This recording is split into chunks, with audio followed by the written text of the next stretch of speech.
नमस्कार, रेस संवादमा यहाँलाई हार्दिक स्वागत छ। म महेश पौडेल।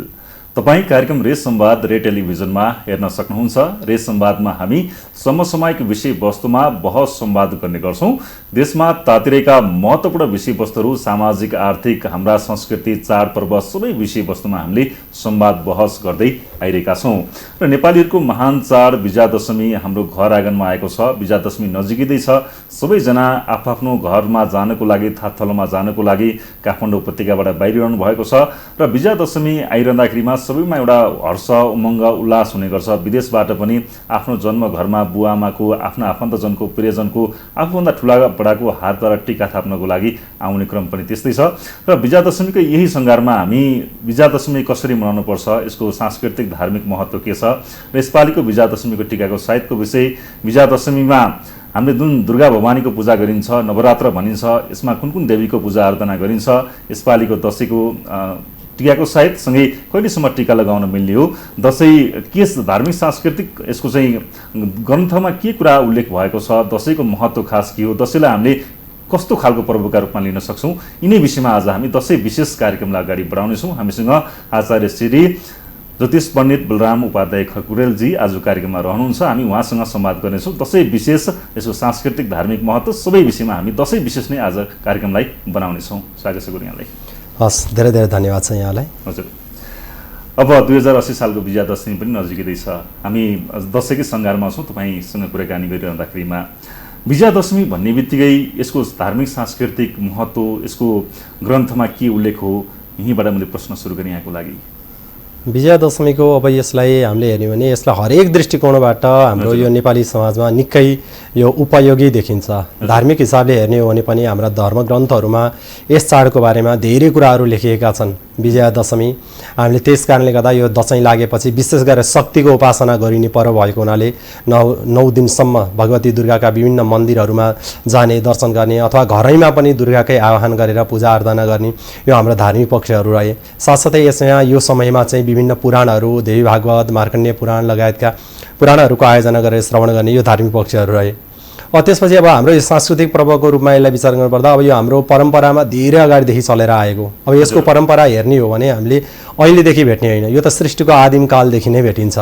जब सृष्टि भयो, सृष्टि भइसकेपछि सृष्टि गर्नको लागि त्यति बेलाका विभिन्न दैत्यहरूले, हामीहरू मधु, कैटब लगायतका विभिन्न दैत्यहरूको नामहरू सुन्दछौँ। ती दैत्यहरूको कारण सृष्टि प्रक्रियालाई अगाडि बढाउनको लागि बाधा अड्चन भयो। त्यति बेला पनि भगवती दुर्गाले अवतार लिएर ती दैत्यहरूलाई वध गरिदिनु भएको र तिनै दैत्यहरूको वध भएको, उनीहरूको अन्त्य भएको खुसियालीमा र सत्यको जित भएको खुसियालीमा यो मनाउँदै आएको हो। यसमा अब विभिन्न कालखण्डमा विभिन्न परम्पराहरूसँग जोडिँदै गए। अब त्रेतायुगमा पनि भगवान रामचन्द्रले दुष्ट रावणको वध गरिसकेपछि विजय उत्सव मनाएका यस्ता परम्पराहरू जोडिँदै आए।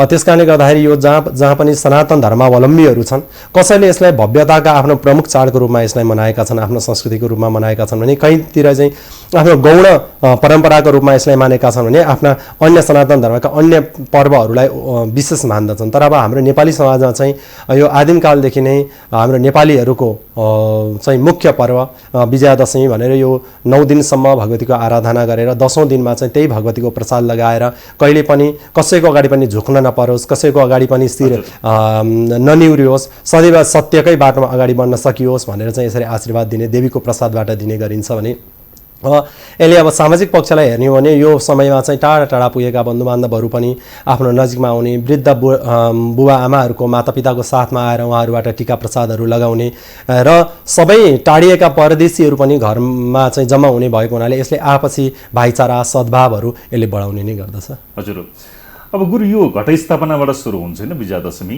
घटस्थापनाको दिनमा चाहिँ कतिले जमरा राख्ने गर्नुहुन्छ भने कतिपयले चाहिँ त्यसको पछिल्लो दिनमा चाहिँ जमरा राख्ने चलन छ। यो खास जमरा राख्नुपर्ने कि जमरा त अलि बढिसक्यो, हुर्किसक्यो, तर पनि त्यस्तो चलन छ नि, यो खास राख्नुपर्ने चाहिँ कहिले हो?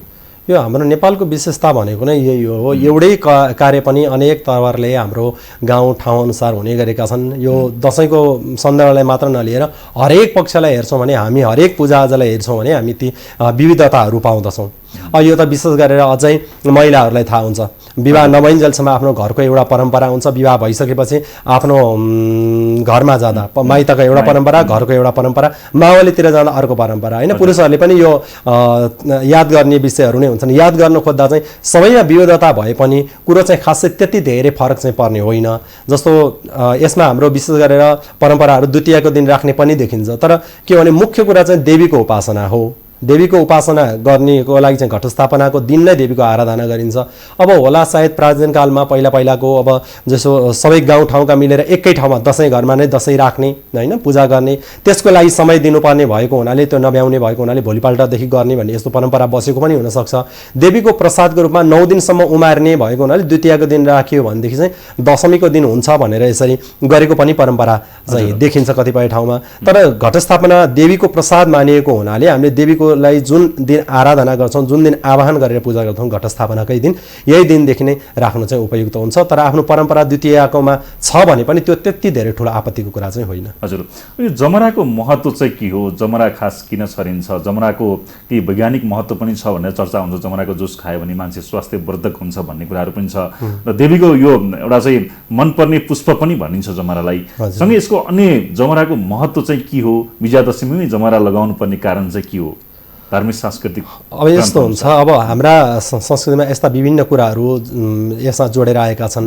हाम्रा वनस्पतिहरूमा चाहिँ यो जौलाई चाहिँ यो धानहरूको राजा भनेर भनिन्छ क्या। धान्य राजा, सोमाङ्गल्या, विष्णु प्रीतिकरायवा भनेर चाहिँ यसरी शास्त्रहरूमा बताएका छन्। धानहरूको राजा, अति उत्तम होइन। अब त्यस कारणले गर्दाखेरि यो सबै देवताहरूको लागि पनि अत्यन्त प्रिय मानिन्छ। हाम्रा परम्पराहरूमा जस्तो श्राद्ध लगायतका कुराहरूमा हेर्ने हो भने पनि ब्राह्मणहरूलाई अथवा देवताहरूलाई तर्पण आदि गरेका कार्यहरू गर्दा जौको अति बढी प्रयोग गरिन्छ। त्यसै गरी कलशहरू स्थापना गर्दा पनि सकेसम्म जौमाथि नै कलश राख्ने, नभएदेखि चाहिँ त्यहाँ मुनि धान राखेर चलाउने, त्यो पनि भएन भने चामलहरू यी लगायतका हाम्रा आफ्ना आफ्ना परम्पराहरू छन्। जौलाई चाहिँ वनस्पतिहरूमा विशिष्ट किसिमको वनस्पति र यसले चाहिँ धेरै रोगहरूलाई पनि निदान गर्न सक्ने। र अनि अर्को एउटा यसको पक्ष चाहिँ के हो भनेदेखि यो त अब देवीको त घटस्थापनादेखि नै पूजा हुन्छ। 9-10 दिनसम्म चढाएका फुलहरू त अन्तिम दिन लगाउनको लागि त्यति उपयुक्त नहुन पनि सक्छन् होइन। विभिन्न कारणहरूले फुलहरू बिग्रेलान्, कुहिएलान्, यस्ता परिस्थितिको कारण त्यो हुन सक्छन्। त्यस कारणले 9 दिनसम्मको हरेक दिन दुर्गा देवीलाई पाठ गरेको, मन्त्रले शुद्ध गरिएको यो जमरा हुने भएको हुनाले र विशेष गरेर चाहिँ देवीको लागि पनि अत्यन्त प्रिय हुने भएको हुनाले यो जमरा नै लगाउने यस्तो परम्परा बसेको। हजुर, अब जमरा चाहिँ जुन छ त्यो जमराको एउटा महत्त्व, धार्मिक सांस्कृतिक महत्त्व त छँदैछ। जमरा वैज्ञानिक हिसाबले पनि धेरै स्वास्थ्यवर्धक छ भन्ने अहिले प्रमाणित भएको छ नि गुरु होइन? होइन, यो जमरा त वैज्ञानिक हिसाबले जुन कुनै दृष्टिले हेर्ने हो भने जस्तो हाम्रा धर्म संस्कृतिमा बताएका सनातन संस्कृतिमा केही कुराहरू कालखण्डमा केही यसमा विकृतिहरू आयो होला नि, त्यो दोस्रो पाटो हो होइन। त्यसमा चाहिँ अब खोज अनुसन्धान गरेर यो गलत हो भनेर छुट्याउन सक्ने चाहिँ हुनुपर्छ। तर लयको भरमा यो गलत हो भन्न सक्ने अवस्थाहरू चाहिँ हुँदैन। हाम्रा धर्म संस्कृतिमा बताएका हरेक कुराहरू त्यो विज्ञान सम्बन्धी छन्। चाहे शङ्ख बजाउनु होस्, चाहे घन्टी बजाउनु होस्, चाहे पूजाआजामा सर्स्योहरू छर्नु होस्, चाहे यो महिलाहरूको पिरियडको समयमा यो महिनावारी बार्ने कुरा होस्, यो सबै विज्ञान सम्मत छन्। त्यो चाहिँ अब हामी आधुनिक दृष्टिले हामीलाई तत्काल जे लाग्यो त्यो हामीलाई मनमा लागेको कुरा हामी बकिएर हाल्छौँ होइन। त्यसलाई चाहिँ यदि केलाउने हो भने त्यो अति महत्त्वपूर्ण नै देखिन्छ। जमरामा पनि धेरै रोगहरूलाई नाश गर्न सक्ने यसमा चाहिँ यो क्षमता हुन्छ। त्यस कारणले गर्दा विभिन्न रोगहरूको लागि अब तरिका पुर्याउन सक्यो भने कतिपय अवस्थामा चाहिँ जमराको जुस खाएर मान्छेहरू बिरामी भएको अवस्था पनि छन् होइन। तर बुझ्दै नबुझिकन गरियो भनेदेखि चाहिँ त्यसले अब जहाँ पनि हानि नै गर्दछ होइन। अब बुझ्दै नबुझिकन कालो बत्तीको नाङ्गो तारमा छोयो भने त्यसले त हानि नै गर्छ। तर बुझ्यो यो करेन्ट हो, यो बिजुली हो भनेर हामीले बुझ्नु सक्यौँ भने त्यसको उपयोग गऱ्यौँ भने हामीले त्यसबाट धेरै लाभहरू, धेरै आफ्ना कार्यहरू सिद्ध गर्न सक्छौँ। त्यस कारणले जमरा पनि यो स्वास्थ्यको दृष्टिकोणले र अन्य हिसाबले पनि यो अत्यन्त महत्त्वपूर्ण नै हुन्छ। हजुर, यो जमरामा के गुरु जस्तो कसैले जौ मात्रै छर्नुहुन्छ, कसैले मकै, गहुँ लगायत अन्य बीजहरू चाहिँ छर्ने गर्नुहुन्छ। खास जमरामा छर्नुपर्ने चाहिँ के हो? अन्य अन्नमा पनि छरेको पाइन्छ गाउँघरतिर, त काठमाडौँतिर जौ मात्रै पनि छरेको पाइन्छ। खास छर्नुपर्ने चाहिँ के हो? यो जमरा छर्नुपर्ने चाहिँ खासमा भन्ने चाहिँ जौ नै हो। किनभने यसलाई जमरा भनेर हाम्रो नेपाली परम्परामा आएको होइन। यो यवाङ्कुर हो, खास जब भनेको चाहिँ जौ हो संस्कृतमा होइन। जौलाई संस्कृतमा जब भनिन्छ। त्यस कारणले जौ नै छर्नियो। अब होला कालखण्डमा अब ऊ बेला कहिलेको समयमा अन्नहरूका अभावहरू पनि थिए होलान्। होइन, अथवा वनस्पति यी पवित्र शुद्ध वनस्पतिहरू हुन् भन्ने भएको हुनाले कसैले मकैहरू गहुँहरू पनि छरेको देखिन्छन् परम्परामा। त्यो आफ्नो ठाउँको विशेषताहरू हुन्। खास गहुँ मकै छर्नु भनेको चाहिँ त्यस्तो चाहिँ भेटिँदैन परम्परामा। त्यो हाम्रा शास्त्रीय आधारलाई हेर्ने हो भने जौ नै छर्नु भनेको चाहिँ भेटिन्छ, जौ नै छर्ने खास नै। तर ती अरू वनस्पतिहरू छर्दा पनि त्यति आपत्ति चाहिँ भएन, शुद्ध वनस्पतिहरू चाहिँ छर्न सक्यो। देवीको प्रसादलाई मान्न खोजेको त्यसमा विशेष चाहिँ जौ नै हो। हजुर, भनेपछि जौ नै छर्नुपर्ने हो। खास गरी देवीलाई मनपर्ने पनि जौकै त्यो जमरा हो। जमरा हो, हजुर, रातो फुल, त्यसगरी पहेँलो जमरा, होइन, देवीको लागि अब सम्भव भए कमलको फुल पनि, यस्ता विभिन्न कुराहरू आउँछन् देवीलाई अर्पण गर्ने कुराहरूमा चाहिँ। हजुर, अब नवरात्र भनिन्छ, 9वटा देवीको पूजा गर्ने भनिन्छ। यी देवीहरूको आफ्नै महत्त्व के हो? कुन देवीको महत्त्व के हो? यी देवीहरू दुर्गा भवानीसँग उहाँहरूको सम्बन्ध के हो?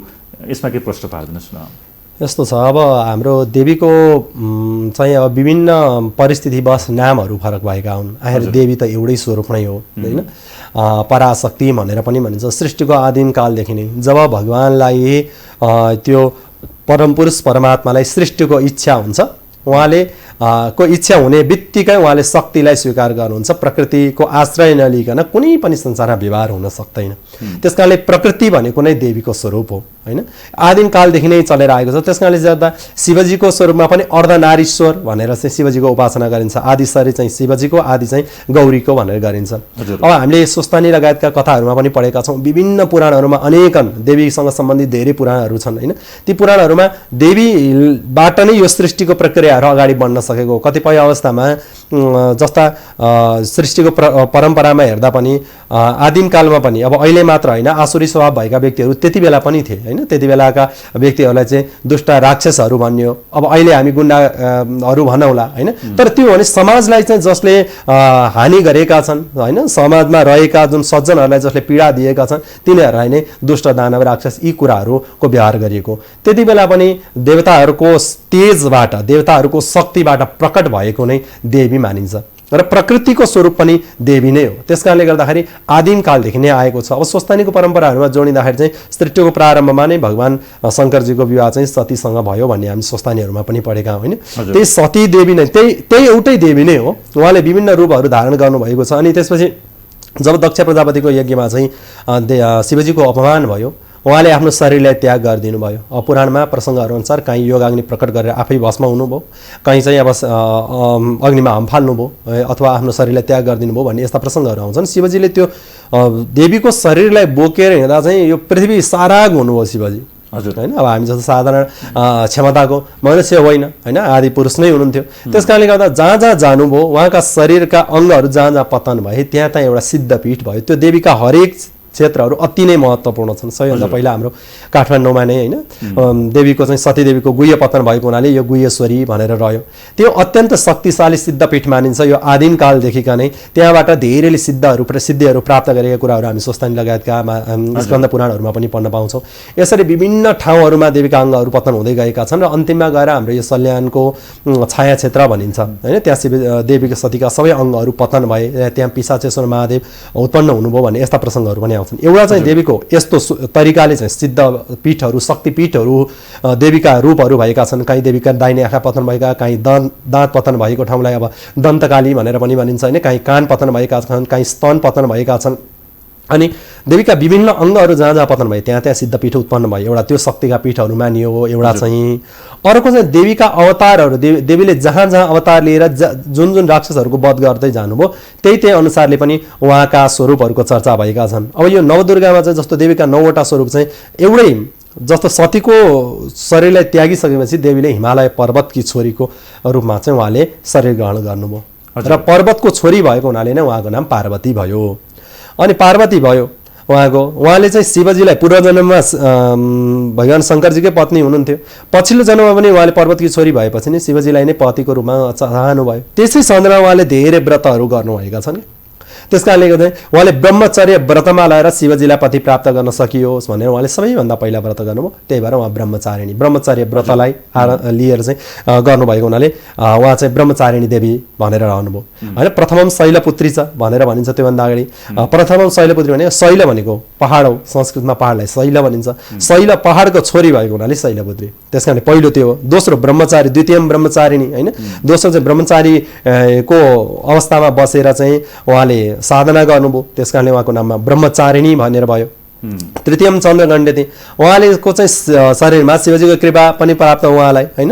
अनि शिरमा चाहिँ उहाँले चन्द्रमाको जस्तो आकारको घण्टा धारण गर्नुभएको हुनाले उहाँको नाम चन्द्रघण्टा भनेर रह्यो होइन। त्यो पनि सबैको कल्याण गरेको, सबैको आफ्नै सबै स्वरूपको आफ्नै विशेषता छन्। सबैले जस्तो रूप अनुसार उहाँले दिने पनि फलहरू फरक फरक फरक फरक हुन्छन्। कुनै देवीको सात्विक छन्, कुनै तामसिक छन्, कुनै राजसिक छन्।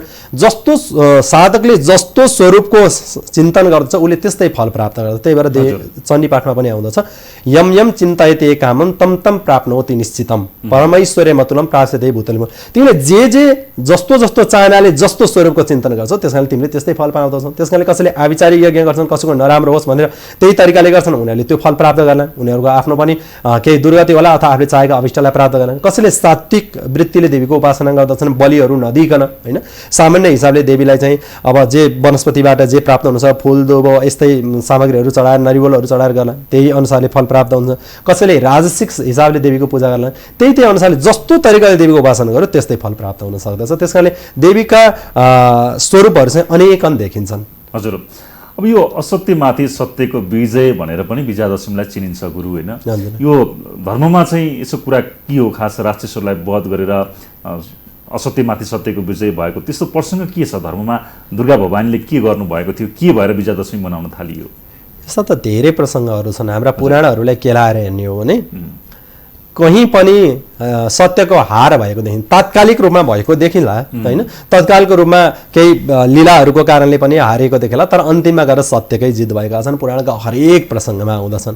त्यही सत्य नै प्राप्ति होस् भनेर पुराणमा भगवान् श्रीकृष्णले पनि भगवतीको उपासना गरेको प्रसङ्ग आउँदछ। भगवान् कृष्णलाई चाहिँ पतिको रूपमा प्राप्त गर्न सकियोस् भनेर चाहिँ रुक्मिणीले, भगवान् कृष्णकी पत्नी रुक्मिणीले पनि आफ्नो कुल देवीकै मन्दिरमा गएर देवीकै उपासना गरेको प्रसङ्ग आउँदछ।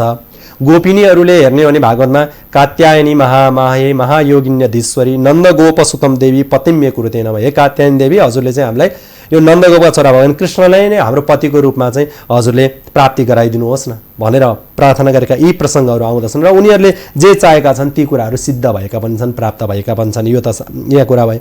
चण्डीमा हेर्ने हो भने चण्डीका प्रसङ्गहरू, स्कन्द पुराणका प्रसङ्गहरू, देवी भागवतका, मार्कण्डेय पुराणका यी प्रसङ्गहरूलाई हेर्ने हो भने पनि देवीले विभिन्न दुष्ट राक्षसहरू, अब सबैको चर्चा गरेर अब निश्चित समयमा सकिँदैन, किनभने पुराणको भनेको एउटै पुराणको चर्चा गर्दा नि देवी भागवत 9 दिन गर्दा पनि नसकिने कथाहरू आउँछन् होइन। अब हाम्रो निश्चित समयमा हामीले त्यो व्याख्या गरेर त सक्दैनौँ। जे भए पनि जस्तो हामीले सामान्यतया धेरै सुनिरहेको भनेको चण्डमुण्ड, मधुकैटभ होइन, त्यसै गरी रक्तबीज, धूम्रलोचन गरेका यी राक्षसहरू। रक्तबीज भन्ने यस्तो दानव थियो, त्यो दानव यति शक्तिशाली थियो त्यति बेलाको, उसको शरीरबाट जति रगत भुइँमा खस्यो त्यति नै दैत्यहरू उत्पन्न हुने, कसैले परास्त गर्नै नसक्ने। उसलाई केही प्रहार गर्यो भने शरीरबाट त रगत गिरिहाल्छ, रगत खसिहाल्छ। त्यति नै मात्रामा दैत्यहरू बढ्ने अनि कसले परास्त गर्ने, त्यति शक्तिशाली हुँदै गए दैत्यहरू। अनि जस्तो दैत्य भनेर चाहिँ के राक्षसहरूले पनि शक्ति प्राप्त गरेको देखिन्छ। रावणले नै स्थिति शक्ति प्राप्त गरेको देखिन्छ। राक्षसहरूले पनि यज्ञ गरे, होम गरे, ध्यान गरे भने शक्ति प्राप्त गर्ने त रहेछ नि पहिला पनि। यस्तो हो नि त। राक्षस भनेर चाहिँ हामीले जात विशेषलाई हाम्रो शास्त्रले भनेको होइन नि त, उनीहरूको स्वभावगत हिसाबले भने हो नि त। जस्तो बलिराजाको हामी कति कीर्ति गाउँछन्। बलिराजाको हामी यत्रो हरेक वर्ष देउसी भैलो खेल्दा जाँदा हामी त्यसै आएनौँ बलिराजाले पठाएको भनेर हामी गर्छौँ नि। त्यस्ता शक्तिशाली राजा बलि पनि के भनेदेखि उनलाई जस्तो परमात्माले सबैलाई सृष्टिमा सबैलाई आफ्नो वासस्थान चाहिँ सबैलाई बनाइदिएका छन् कि। हिमालयमा बस्ने चितुवालाई चाहिँ तराईमा लगाएर, हिम चितुवालाई चाहिँ तराईमा लगाएर जन्म दिएका छैनन् होइन। जहाँ जसले चाहिँ मनुष्य यहाँ पृथ्वीमा बन्न चाहन्छ यहीँ जन्म दिएका छन्, चन्द्रमा गएर दिएका छैनन्, सूर्यमा गएर दिएका छैनन् होइन। त्यहाँ पनि आफ्नो परिस्थिति अनुसार आफ्नो ठाउँ, कोही जलमा बस्नेलाई जलमै जन्म दिएका छन् होइन, थलमा बस्नेलाई थलमै जन्म दिएका छन्, जहाँ बस्ने त्यहीँ दिएका छन्। दैत्यहरूलाई पनि बस्ने त देवताहरूले एउटा त्यो निश्चित छ, यो त हाम्रा विभिन्न लोकहरू छन् त, भोर भुव लोक, स्वरलोक, जनलोक, तपलोक, महलोक, सत्यलोक, यी लोकहरू छन्। अत्तल वित्तल सुतल तलातल रसातल पातल, यी सबैका कसलाई कहाँ बस्ने भनेर गरेको छ। मान्छेले बढी इच्छा चाहना भइसकेपछि दैत्यहरू भने चाहिँ बढी आकाङ्क्षा राख्ने, मनकै वृत्तिमा चल्ने, होइन, सन्तोष नहुने, धेरै खोज्ने, अरूको खोज्ने र अरूकोलाई जे भए पनि अरूलाई मारे पनि मै खाऊ मै लाऊ, जो भयो जसले गर्दछ त्यही नै दैत्य, त्यही नै राक्षस भनेको हो नि त। बलिराजाको यत्रो कीर्ति गाइन्छ, बलिराजालाई मारेको प्रसङ्ग आउँछ नि त पुराणमा त, होइन। किनभने दैत्यहरूलाई बस्नको लागि जहाँ निश्चित गरेको छ पातालमा, उनीहरू स्वर्गको भाग खोज्न गए। अर्काको लागि निश्चित गरेको ठाउँ, जस्तो अब हामी यहाँबाट चाहिँ गएर चाहिँ कुनै देशको जस्तो भारतको अथवा अमेरिकाको कुनै ठाउँमा गएर चाहिँ त्यहाँका मान्छेलाई चाहिँ हटाएर भगाएर हामी त्यहाँ बस्न थाल्यौँ भनेदेखि त त्यहाँको स्वत त्यो त हामीले गल्ती गरेको नै ठहर्छ नि त, होइन। त्यो त उनीहरूको आधिकारिक क्षेत्र हो नि, हामी हो त्यहाँ गएर एडजस्ट हुन सक्छौँ, त्यो दोस्रो कुरा हो, होइन, हामी सामान्य हिसाबले। तर त्यहाँकालाई खेद्ने तरिकाले हामी बस्यौँ भनेदेखि त त्यो त राम्रो होइन। त्यस कारणले गर्दाखेरि द्वन्द्व उत्पन्न हुन्छ। दैत्यहरूको पनि त्यही नै हो, जसले सत्यमाथि, जस्ता हामीले पुराणका प्रसङ्गहरूमा हेऱ्यौँ भने जहाँ जहाँ सज्जनहरू छन्, जो एउटा भनौँ न नीतिको गत हिसाबले चलेका छन्, त्यस्ताले जसले दुःख दिए तिनीहरूलाई नै दैत्य भनिएको हो। नत्र आज बलिराजा, हामी दैत्यमा जन्मेको बलिराजाको कसले पूजा गर्छ? प्रह्लाद भक्त प्रह्लाद भनेर आजसम्म पनि त्यत्रो गुणगान गाइन्छ, किनभने दैत्य कुलमा जन्मेर पनि उनलाई चाहिँ भगवानकै भक्त भनेर द्वादश भागवत मध्ये प्रह्लादलाई पनि मानिन्छ। बलिलाई आज हामी अष्टचिरञ्जीवी भनेर जन्मदिनको दिन हरेक दिन पूजा गर्छौँ। त्यस कारणले त्यो जातभन्दा पनि उनका स्वभाव र वृत्तिहरूलाई भनेको, बलिराजाले स्वर्गमा आक्रमण गरे, देवताहरूलाई त छिन्न भिन्न बनाएर पठाइदिए, देवताहरू लुकेर बस्नुपर्ने अवस्था भयो।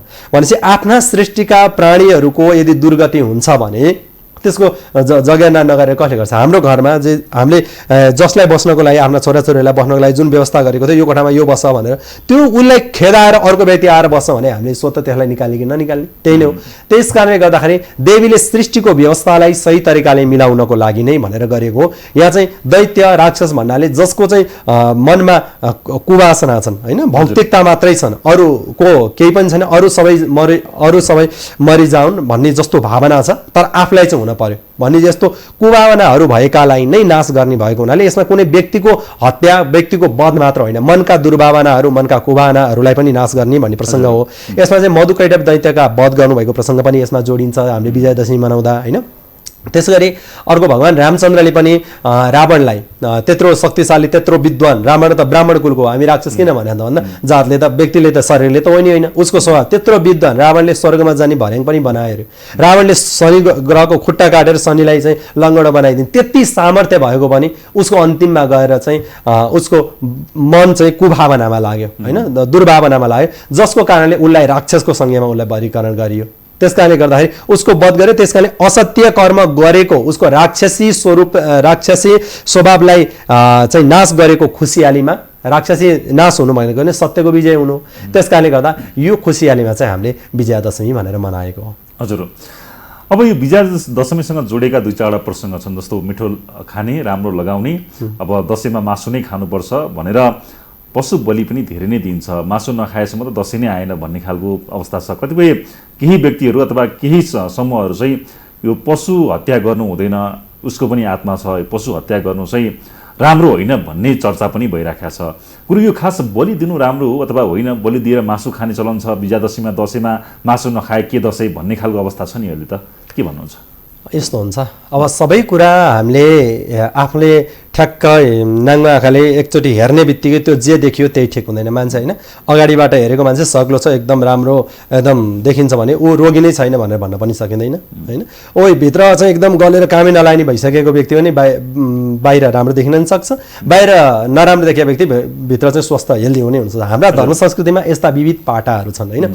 अब यहाँ हाम्रा सबै परम्परा एउटै किसिमको हुँदैन, होइन। अब हाम्रो त्यही भएर त बहुजातीय, बहुभाषिक, बहुसांस्कृतिक, होइन, बहुधार्मिक व्यक्तित्वहरू रहने ठाउँ भनेर भनिन्छ हो। सामान्य हिसाबले गर्दाखेरि बलि कसैको हत्या गर्नु त राम्रो होइन नि, त्यो त केही हुँदैन। हाम्रो त शास्त्रमा भनेको नै छ, सुरमुनिदेखि भुसुनासम्म, होइन, प्रभु नै सबैका घटमाटमा भने सबैको हृदयमा चाहिँ भगवान नै हुनुहुन्छ भनेदेखि त किन हत्या गर्ने भन्ने एउटा कुरा चाहिँ त्यो देखिएला, होइन। अब यसमा चाहिँ मेरो चाहिँ धारणा अलिकति फरक छ। अब कसैले हुन्छ भन्छन्, कसैले हुँदैन भन्छन्।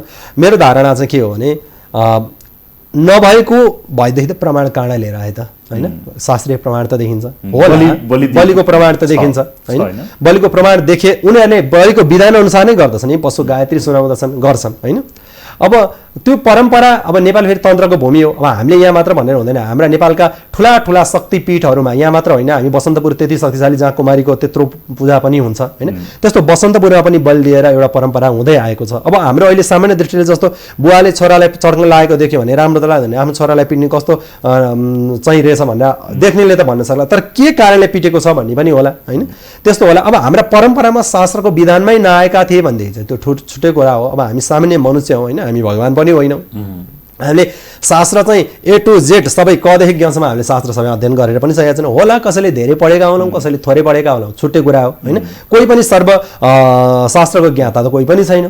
त्यस कारणले गर्दाखेरि एउटा ग्रन्थ पढ्यौँ र अर्को ग्रन्थ पढेनौँ भन्दैमा त्यो चाहिँ सबै गलत, यही मात्र ठिक भन्नु चाहिँ त्यो चाहिँ ठिक हुँदैन कि जस्तो लाग्छ। अब त्यो पनि परम्परामा आएका होला।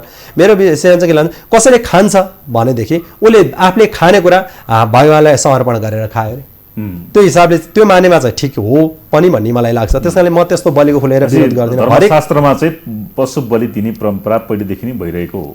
विभिन्न हाम्रा त यस्तो परम्परा छ नि त, जस्तो सात्विक उपासना छ, राजसिक उपासना छ, तामसिक उपासना छ, विभिन्न उपासनाहरू छन् नि त। त्यस कारणले गर्दा त्यो पनि विधान भेटिन्छ, नभेटिएको भएदेखि त आदिमकालदेखि हामी संस्कृतमा लेखेका पुस्तकहरूमा भेट्छौँ, त्यो गरिरहनु भएको नै छ होइन।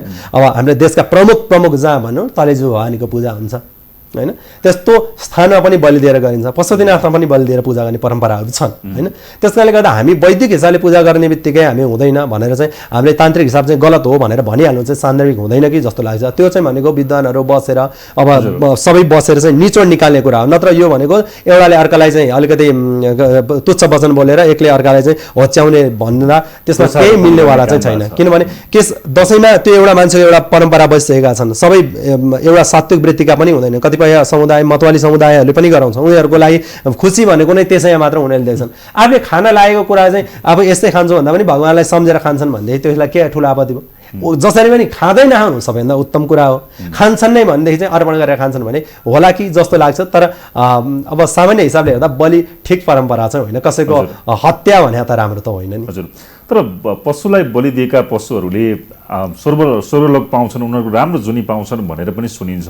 यो पशु बलिमा जो बलि दिने पशुहरू हुन्छन् नि, के हो यसको धार्मिक सांस्कृतिक त्यस्तो केही हुन्छ त? पशुहरूको पुनर्जन्म अथवा त्यस्तो के हुन्छ भन्ने खालको सुनिन्छ। पशुहरूको मात्र होइन, सबैको हुन्छ। हाम्रो त 84 लाख जुनी भनेर त हाम्रो शास्त्रले भनेका छन्। पुराणका प्रसङ्गहरूमा हेर्ने हो भने धेरै प्रसङ्गहरू आउँछन्, यो जन्ममा यस्तो भएको, अर्को जन्ममा त्यो कारणले यस्तो भएको थियो, फेरि अर्को जन्ममा यस्तो भएका भन्ने कुराहरू प्रसङ्गहरू धेरै जोडिन्छन् होइन। त्यसैले दुर्लभ मानुष देह देही नाम क्षणभङ्गर, यो मनुष्य शरीर भनेको यो हामीले जति पनि सृष्टिका जति प्राणीहरू देखेका छौँ, मनुष्य जस्तो कोही पनि देखेका छैन। यही एउटा कालगतिले मर्न सक्छ, आफ्नो तयारी गरेर मर्न सक्छ। अरू कुनै पनि कालगतिले र उमेर पुगेर आराम साथ म शरीर त्याग्छु भनेर कसैले पनि ध्यान, सबैको अकालमा नै जाने हो होइन। 84 लाख जुनी त पशुपन्छी सबैको नै छ, जस्तो कर्म गर्यो उसको त्यही किसिमले नै गति हुने हो होइन।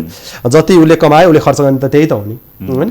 त्यस्तो किसिमको चाहिँ यो रहन्छ नै। शास्त्रमा चाहिँ जसले विधिपूर्वक पशुहरूलाई बलि दिन्छ उसले चाहिँ मुक्ति हुन्छ, उसले फेरि पुनर्जन्मको चक्रमा चाहिँ पर्नु पर्दैन भन्ने शास्त्रको वचन चाहिँ भेटिएको। अब बलि परम्परामा आधारित विद्वानहरूले दिएको भेटिन्छ। त्यस कारणले नभएको आफैले बनाएर दिएको त होइन, शास्त्रमा भएको चाहिँ हो, तर त्यही मात्र चाहिँ पूर्णता चाहिँ होइन, तर त्यो पनि देखिन्छ। त्यो हाम्रो संस्कृतिको विशेषता भनेको नै यही त हो। हजुर, अर्को रमाइलो पक्ष भनेको पहिला त अब दसैँ आउने बित्तिकै पिङहरू बनाउने होइन, लट्टा बाट्ने, बाँस काट्ने, पिङ बनाउने चलन थियो। वर्षमा एकचोटि भुइँ छोड्नुपर्छ, पिङ पनि खेल्नुपर्छ भन्ने कुराहरू दसैँमै जोडिन्छ। यसको कुनै सांस्कृतिक धार्मिक केही अर्थ छ यो पिङ खेल्नुमा? यसलाई चाहिँ हर्षोल्लास के गरी गर्ने त होइन। अब त्यो पहिलाको हाम्रा प्राचीन परम्पराहरू हेर्ने हो भने अब अहिले चाहिँ मान्छेहरूलाई लगभग आजभन्दा 50 वर्षको अगाडिको समयमा लगाएर राखिदियो भने मान्छे केही व्यवहारै गर्न जान्दैनन् होइन। किनभने मान्छे आगो बाल्नै जान्दैनन्, अब पकाएर खाने त परै जाओस् होइन। त्यति बेला हाम्रा चाहिँ के भने हाम्रा पूर्वजहरूले के गरे भनेदेखि सबै स्थानीय सामग्रीहरूलाई जुटाएर हर्षोल्लास मनाउने। त्यसो हो भनेदेखि कहिल्यै पनि व्यक्तिले त्यो आफ्नो परम्पराबाट विमुख हुनु पनि पर्दैन। जहाँ गए पनि आफ्नो परम्परा त उसले कायम राखिरहन सक्छ। यहाँ त 2 महिना चाहिँ लकडाउन गरिदियोस् अथवा बोर्डर बन्द गरिदियोस् त हामीले चाडपर्व नै मनाउन पाइएन भन्ने जस्तो अवस्था पुगेका छौँ। तर हामी 50 वर्षको स्थिति अगाडिको स्थितिलाई हेर्ने भने हामी त्यो अवस्थामै हुँदैन थियो। हाम्रा स्थानीय स्रोत सामग्रीहरू जुटाउने, अब पहिलाको समयमा त किनभने रमाइलो गर्ने कि सबै जुटिसकेपछि टाढा टाढा पुगेर आइसकेको छ, के गर्ने त भन्दा अहिलेको जस्तो अब त्यो जुवा तास खेलेर मान्छे भुल्ने त्यस्तो पनि परिस्थिति होइन। एकाधमा त थियो होला होइन, तर पनि अब सबै मिलेर के गर्ने त भन्दा सबै मिलिसकेपछि पिङहरू हाल्ने, रमाइलो गर्ने भन्ने यस्तो परम्परा चाहिँ जोडिएको। त्यो खुसीको प्रतीक, हर्षोल्लासमा हर्षले विभोर भएका मान्छेले जे पनि गर्छ, रुन पनि सक्छ, हाँस्न पनि सक्छ होइन। त्यसको लागि चाहिँ एउटा परम्परा चलाइएको। त्यो मात्र होइन, पिङ पनि विभिन्न प्रकारका थिए होइन। कोही जाते पिङ भनिन्थ्यो, घुमेर हुन्थ्यो, कुनै रोटे पिङ हुन्थ्यो, कुनै चाहिँ अब हामी चर्खे पिङ, यस्ता विभिन्न परम्पराहरू हाम्रा चलेका थिए। अब त्यो चाहिँ स्थानीय सामग्रीहरू उपयोग गरेर के गर्न सकिन्छ भने त्यसलाई हर्षोल्लास बनाइएको। हजुर, अब विजयादशमीको दिनमा चाहिँ अब टिकाको साहित्यको कुरा छ। पञ्चाङ्ग निर्णायक समितिले एउटा टिकाको साहित्य राखिरहेको छ नै। विजयादशमीको दिनमा बिहानदेखि कसरी हामी विजयादशमी मनाउँछौँ, टिकाको साहित्यको विषय कति बजे लगाउँदा राम्रो अथवा दिनभर नै राम्रो हो? विजयादशमीको दिनमा कोजागत पूर्णिमासम्म पनि टिका लगाउने चलन छ कतिपय क्षेत्रमा नेपालको होइन। यस विषयमा यहाँ के भन्नुहुन्छ? यस्तो अब घटस्थापनाको दिन हामीले देवीको पूजा गर्ने हो। हजुर, निरन्तर रूपमा प्रत्येक दिन पूजा गरिँदै आएको हुन्छ। सप्तमीको दिनमा हामी फुलपाती भित्र्याउँछौँ, 9वटा वनस्पतिहरूलाई भित्र्याउँछौँ होइन। अनि त्यसपछि सप्तमीमा भद्रकालीको पूजा गरिन्छ। अष्टमीको दिन हात हतियारहरूको पनि पूजा हुन्छ। अब बलि दिनेहरूले बलि दिएर पनि देवीको पूजा गर्ने यस्तो परम्पराहरू छन्। अष्टमीको दिन कालरात्रि भगवतीको पनि विशेष पूजा आराधना गरिन्छ। नवमीको दिन गएर कन्या पूजा, विशेष गरेर यो दसैँमा चाहिँ अझै कन्याको पूजा अझै बढी महत्त्वपूर्ण हो होइन। जीवित कुमारीको पूजा गर्ने अहिले पनि हाम्रो परम्परा छँदैछ देवीको स्वरूपमा। हजुर, सकेसम्म चाहिँ पहिलो दिन 2 वर्ष कि दोस्रो दिन 3 वर्ष कि गरेर 9औं दिन 10 वर्ष कि सम्मका कन्यालाई हरेक दिन पूजा गर्ने यस्तो परम्परा छन्, शास्त्रीय मान्यता पनि छन्। अनि यदि सकेन भने नवमीको दिन चाहिँ विशेष गरेर कन्या पूजा गर्नुपर्छ। सके 2 वर्षदेखि 10 वर्षसम्मका 9वटा कन्याहरूलाई लिएर आएर विधि विधान अनुसार पूजा गर्नु, त्यो चाहिँ साक्षात् नवदुर्गाकै पूजा गरेको बुझिन्छ भनेर यसरी शास्त्रले बताएको छ। नवमीको दिन पूजा गरिसकेपछि अब नवमीको दिन चाहिँ सवारी साधनहरू, कल कारखानाहरूको पूजा गर्ने यो पनि परम्पराहरू हाम्रोमा छ। कसैले विश्वकर्मा पूजाको दिन नै गर्दछन्, नवमीको दिन नै सवारी साधनहरूको पूजा गर्न पनि सक्यो देवीको प्रसादहरू अर्पण गरेर।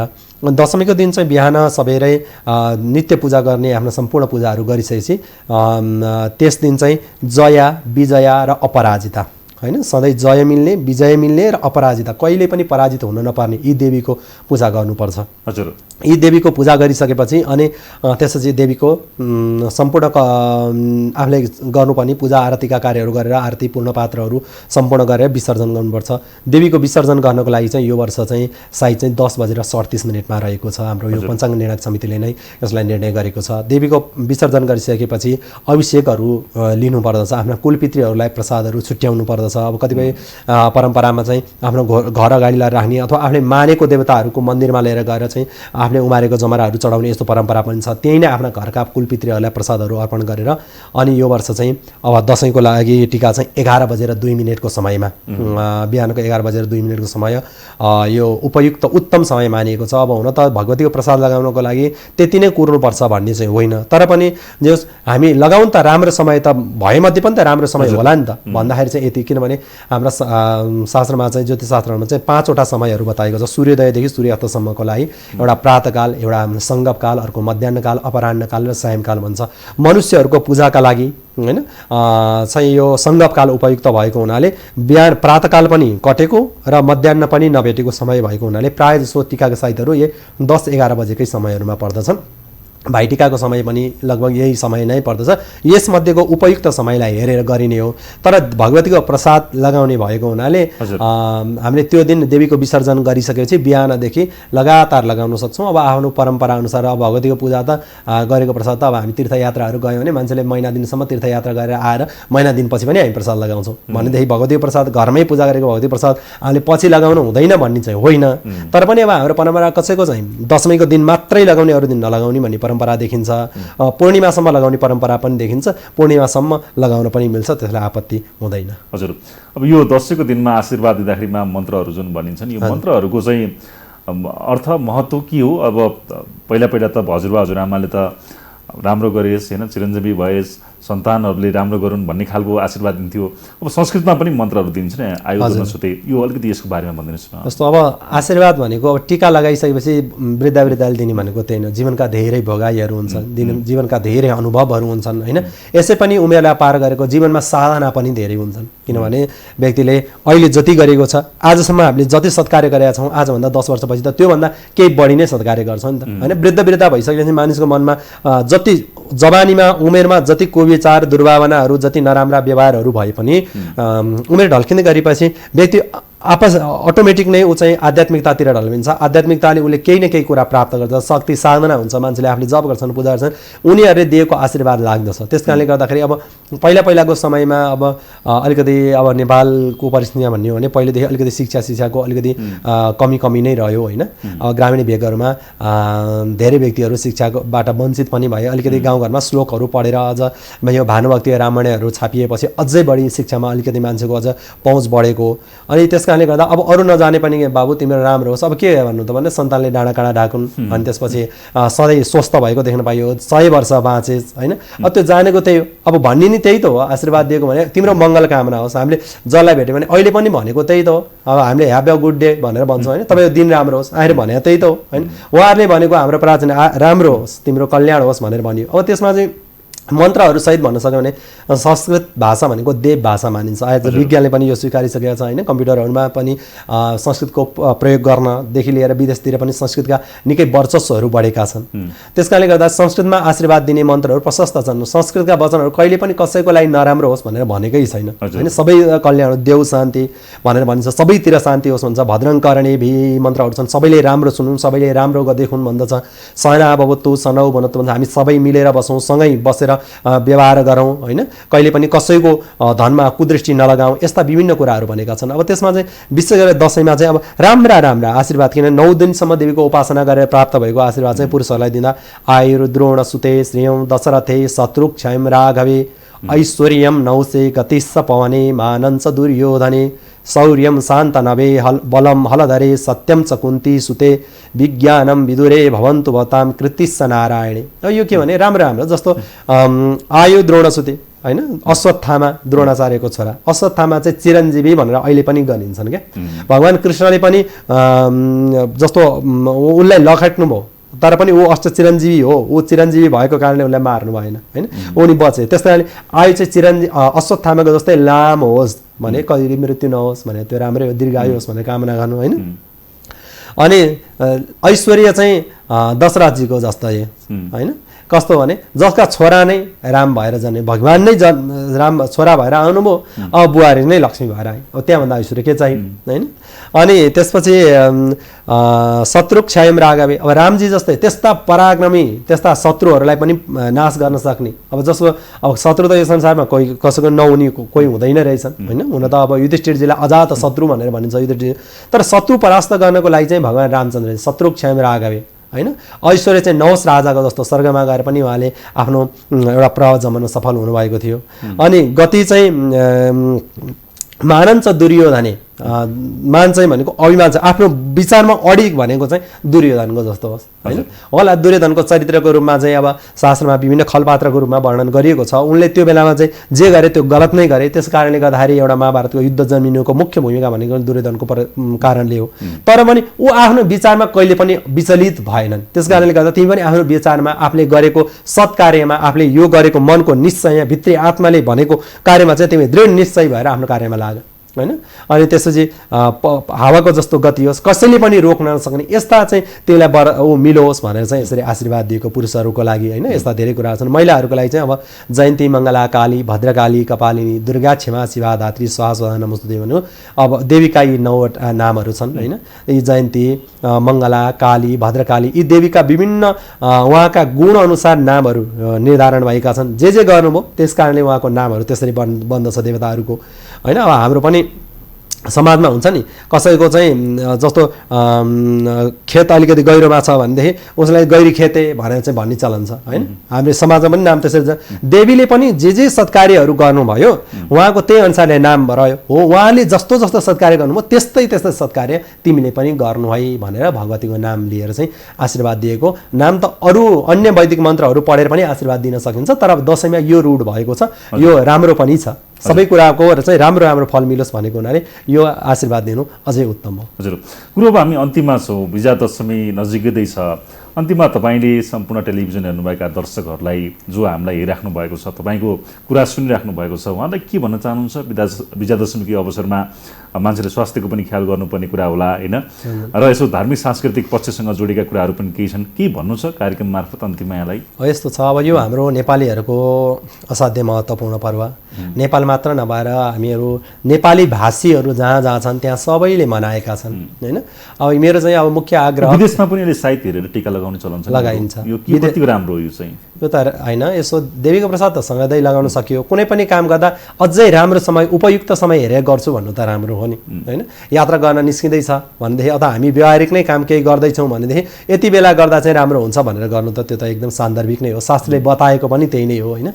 त्यो समयअनुसार अब सबैतिरको लागि एउटै समय हुँदैन। जस्तो हामी नेपालमा पनि पूर्व पश्चिमको सबै समय फरक छ, तर हामी देशको स्ट्यान्डर्ड समयअनुसार चलेका छौँ, त्यस कारण फरक समय देखिँदैन।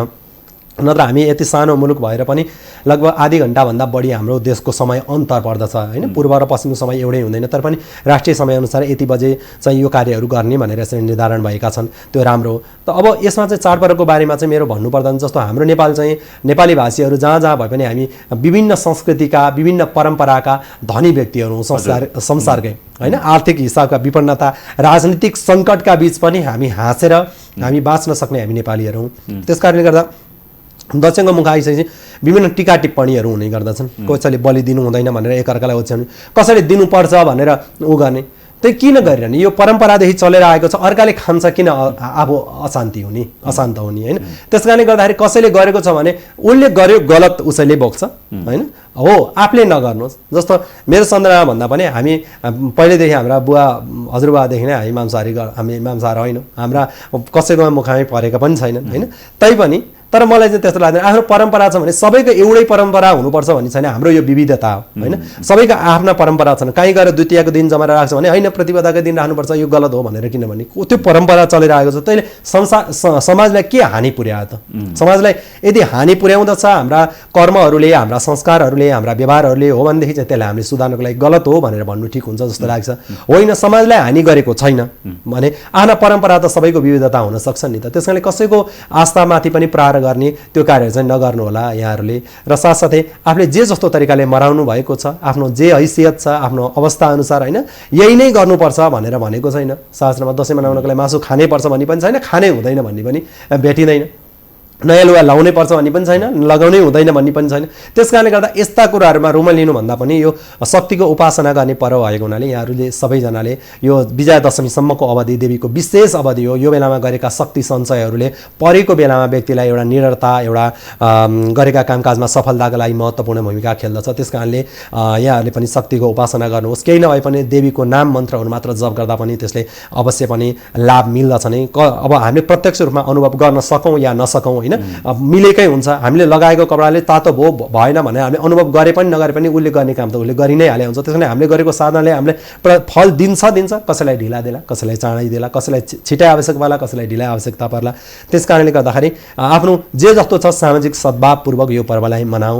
आफ्नो चाडपर्वहरूप्रति कहिले पनि हामीले नकारात्मक धारणा नराखौँ, यसप्रति गर्व गरौँ। र साथसाथै यो विजयादशमी 2080 सालको यहाँहरू सम्पूर्ण टेलिभिजन हेर्नुभएका सम्पूर्ण महानुभावहरू र साथसाथै टेलिभिजन परिवारलाई पनि हार्दिक मङ्गलमय शुभकामना व्यक्त गर्दछु। हस् गुरु, तपाईँको परिवार र तपाईँलाई पनि विजयादशमीको रेडियोटेलिभिजनको तर्फबाट यहाँहरूको सबै सम्पूर्ण परिवारलाई शुभकामना, विजयादशमीको धेरै धेरै शुभकामना। धन्यवाद। हस्, धन्यवाद। आज हामीसँग हुनुहुन्थ्यो आचार्य श्री पण्डित ज्योतिष बलराम उपाध्याय खकुरेल। आज हामीले उहाँसँग विशेष गरी विजयादशमीको महत्त्व, यसको धार्मिक सांस्कृतिक महत्त्व के छ, विजयादशमीसँग जोडेका विभिन्न पक्षहरू, बलिको कुराहरू, पिङको कुराहरू, त्यसै गरी जमराको महत्त्व र यो नवरात्रमा जुन 9वटा देवीको पूजा गरिन्छ उहाँहरूको महत्त्व र विजयादशमीको टिकाको सायद कसरी लगाउने टिका र मन्त्र के जप गरिन्छ विजयादशमीको दिनमा आज हामी यही विषयमा कुराकानी गऱ्यौँ। विजयादशमीसँग सम्बन्धित रहेर यसका धार्मिक सांस्कृतिक पाटोहरू के छन् भन्ने विषयमा जोडेर हामीले उहाँसँग संवाद गऱ्यौँ। आजको लागि भने रेस संवादको समय सकियो। तपाईँ सूचना र समाचारको किरण रे टेलिभिजन एचडी हेर्दै गर्नुहोला। यहाँहरू सबैलाई विजयादशमी 2080 को धेरै धेरै शुभकामना हाम्रो रे टेलिभिजनको तर्फबाट, हाम्रा सम्पूर्ण श्रोता, विज्ञापनदाता, हामीलाई हेर्ने दर्शकहरू, तपाईँको परिवार सबैलाई हाम्रो तर्फबाट धेरै धेरै शुभकामना पुनः एकचोटि भन्दै कार्यक्रम रे संवादबाट म महेश पौडेल लाग्न चाहन्छु। नमस्कार।